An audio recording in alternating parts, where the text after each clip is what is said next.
discussion centered on the cost of protest vis-a-vis the cost of corruption. They're having a conversation with Odhiambo Ramogi, who's an economist and the CEO of Elim Capital. This in the backdrop of the government spokesperson, Isaac Mwaura, saying that 6 billion has been lost over the wave of protests that has been experienced in the past month. So we compare the cost of the protests vis-a-vis the cost of corruption. Listen in.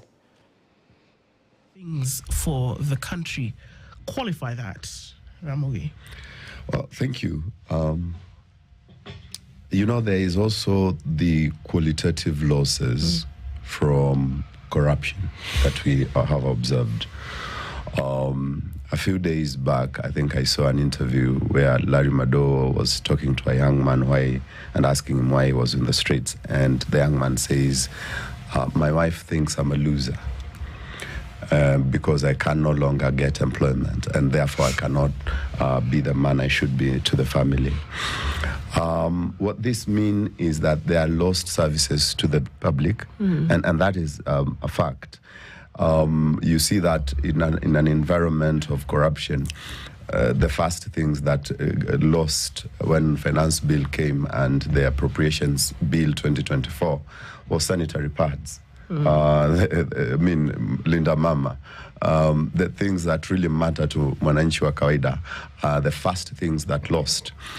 But there is also the part that we lose. You see, with high corruption, what leads is high taxes. And high taxes mean you and I no longer have savings. And no savings mean no investment. And no investment mean no employment. And so if there is no employment, then more and more Kenyans will be unhappy. Then you have crime rates increasing. Then you have, you find yourself in a cyclical problem. But the other problem also is that increased taxes mean that investment coming from outside is no longer flowing in as was expected. Right. So then this part of no employment carries on and continues, because if you have zero or less than expected foreign direct investment, then you have no employment to create. You have no capacity to create employment. And because of that, of course, you have the other problems that accompany it.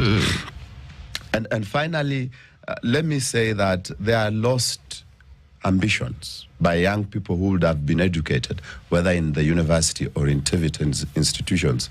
Right now, that whole education policy is in a mess because, look, I consider myself to be a very smart gentleman. Okay. And I still don't understand that thing. And I've done a lot of research in the education sector. How they determine, for example, okay, this one we are going to support and make sure he goes to university, chaukweli. Yeah. But this one, them they are okay. They should pay the whole 300, 200,000. It's not clear to someone like me. Now, Sembuse, someone in, say, Garissa, who is trying to access these resources, it becomes very, very difficult for this person to access that opportunity. And so those are the qualitative losses that we have observed, that it is very difficult to quantify and tell someone there are this number of young people who could have developed a great business for this country who are now not in the university, or there are this number of people who would have come up with a great invention who are now not at the university, or this number of people died because of the doctors' strike, and you could have paid doctors, but you opted to buy expensive watches. So it is very difficult. You're not going to let go of this watches? No. Not at all. Yeah. How then, because oftentimes, and I think we are justified to do so, that it doesn't become clear in the minds of people what you're actually talking about when you talk about losses. And to do that, then you actually see what you would gain in the presence of a loss. So when you do that, then you see, okay, actually this is what it means. Right. And so for the insistence on certain things to happen then becomes greater. But then how would it translate? How would it translate, Ramogi? When we're saying this money that is lost, how do you now say, find that money and apply it here? I know exactly why I'm asking you that question, but what are then those taps that need to be closed? What needs to happen to ensure that you can actually hire doctors for 14 years or 10 years, or that you can make sure that JSS teachers are at work and teaching, or that you can make sure that the capitation that's supposed to go to schools actually goes, that you can build hospitals and make sure that people don't have to travel so far to seek healthcare. What are those taps that need to then be closed to ensure that this money is not lost? And is it not at the front and center of what the protests were about? It is. And let me first of all say that I congratulate the organizers of the protests, the tribeless, leaderless group. I mean, it's a beautiful thing. Now, we need to go beyond that into the whole corruption question is a governance question. And I know I've done some good work on breaking the figures, but it is not a mathematical, it is not an accounting question, it is a political governance question. And I am glad that young people are now taking a keen interest into the political situation in the country and asking the difficult questions. But they need to present themselves, and beyond presenting themselves, take leadership positions. If they fail to step up in 2027, they will be led by people who are out to corruptly gain from them. They will be led by people who are supporting the others who are corruptly gaining. And that will be a problem. The bigger issue also is you find that this group has not voted traditionally because they say, "Ata tukivote, it doesn't make a difference." To some extent, they are true, but if they can organize themselves to protest and bring down the kind of heat they have brought down, I think they can organize themselves to govern. And if they can organize themselves to govern, then one of the things that they need to do is don't change the monkeys in the forest and you leave the forest intact. Because what will happen is the institutions of corruption. Corruption is no longer, in this administration, corruption is no longer a scandal. You see, in the days of Kibaki, it was a scandal. Anglo leasing scandal. Golden Bag was before I think. Yeah. So we were used to scandals because it was one-off, once in a while. In this administration, it is institutionalized, it is regularized, it is accounted for and budgeted for, to the extent that when there is a small scandal, people wonder, but it's only 7 billion. I remember there was a time Aurora and Kimarer came up and we were wondering, where is that money? And someone confidently asked us, it is only 7 billion because he knows what goes to private pockets is actually 800 billion. And so it is institutionalized. And I think we need to remove those institutions and we need to come up with governance, stronger governance practices. But Ramogi, institutions don't move money. People do. People do. People steal money. Right. People misappropriate funds. Right. People mismanage their docket. Money is lost not because it disappears into the air. People No, you're pushing me. I was really avoiding this phrase. People take it. Because the thing that was coming. Are set up very nicely. And I'm going to go back to that whole cliche thing of people come and do benchmarking in Kenya, Rwanda, I don't know who. Even people from Nigeria come and benchmark systems in Kenya. So the systems seem to be set up and running, but the people in these, and I understand what you're saying, that the structure that you find in an organization means that you either go with the flow or you go. Right. So is it not that the people then who are perpetuating these things should be the ones that should be gotten rid of? So let me perhaps, the first thing that came to mind when you started talking about people is Anguka Nayo. I was really trying to avoid that. But let me first of all paint you a picture of the things that I think are easy wins in terms of structural adjustments. It was a very big mistake in our constitution to say that Treasury is under key and lock of the national government and to disempower both Senate and the CRA, the Commission on Revenue Allocation. I think the first thing we need to do is to have Treasury as a neutral organ, whereby there's representation from both the devolved government and the national government. And that will now ensure that there are more eyes on the national pot than right now. There's only one, and this one now can use that opportunity to manipulate their interests within the public, within the devolved units. The second thing also that I have observed that also needs to change is there's a lot of things that are still withheld at the national government that are actually devolved. Now, I am a champion of devolution, not because it's perfect, but because the amount of money that is being stolen at the county government is very small compared to the amount of money that is being stolen at the national government.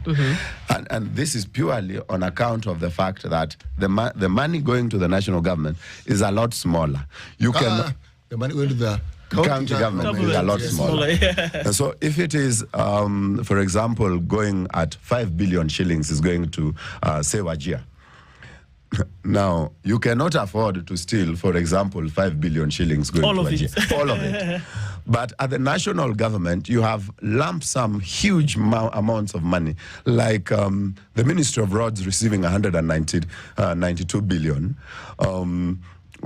I mean, stealing 5 billion, no, stealing 50 billion from 192 billion is a lot easier. And so we have county roads that need to be given to county governments that are still under the rule, the key and lock of Kura, the key and lock of Kera.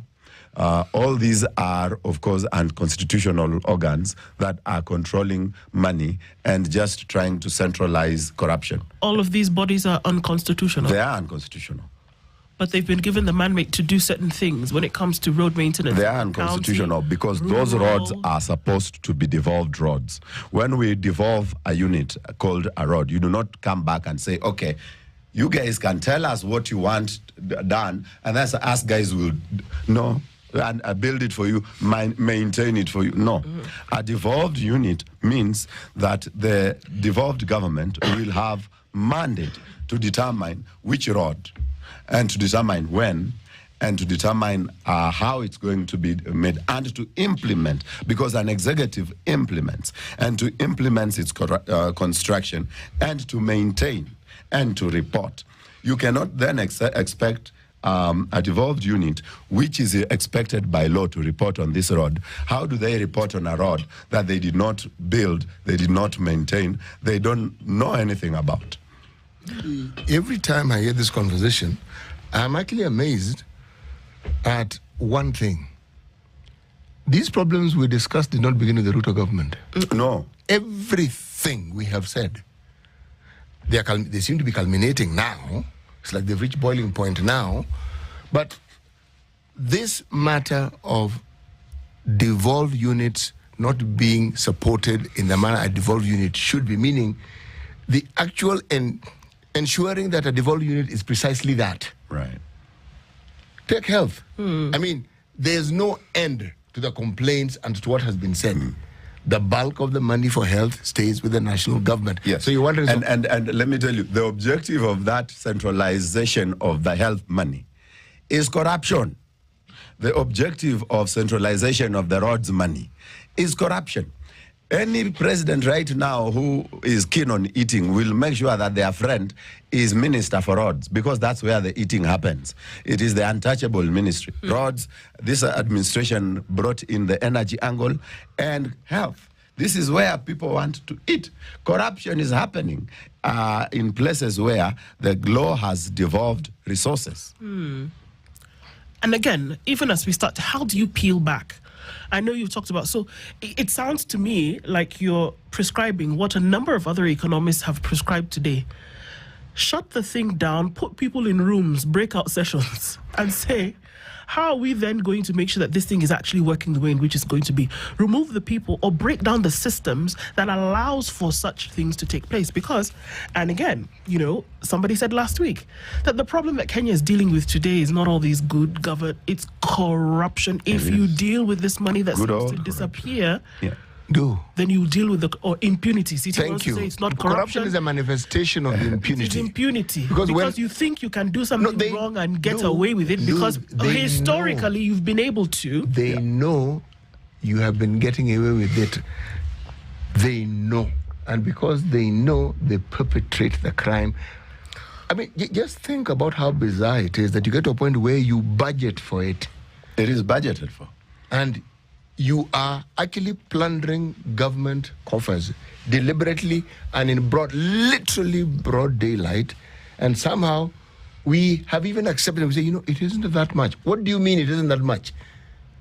Yeah. It isn't your money to take. It's money that's intended to serve everybody in this country. And then a few people determine that it is them who are supposed to take it.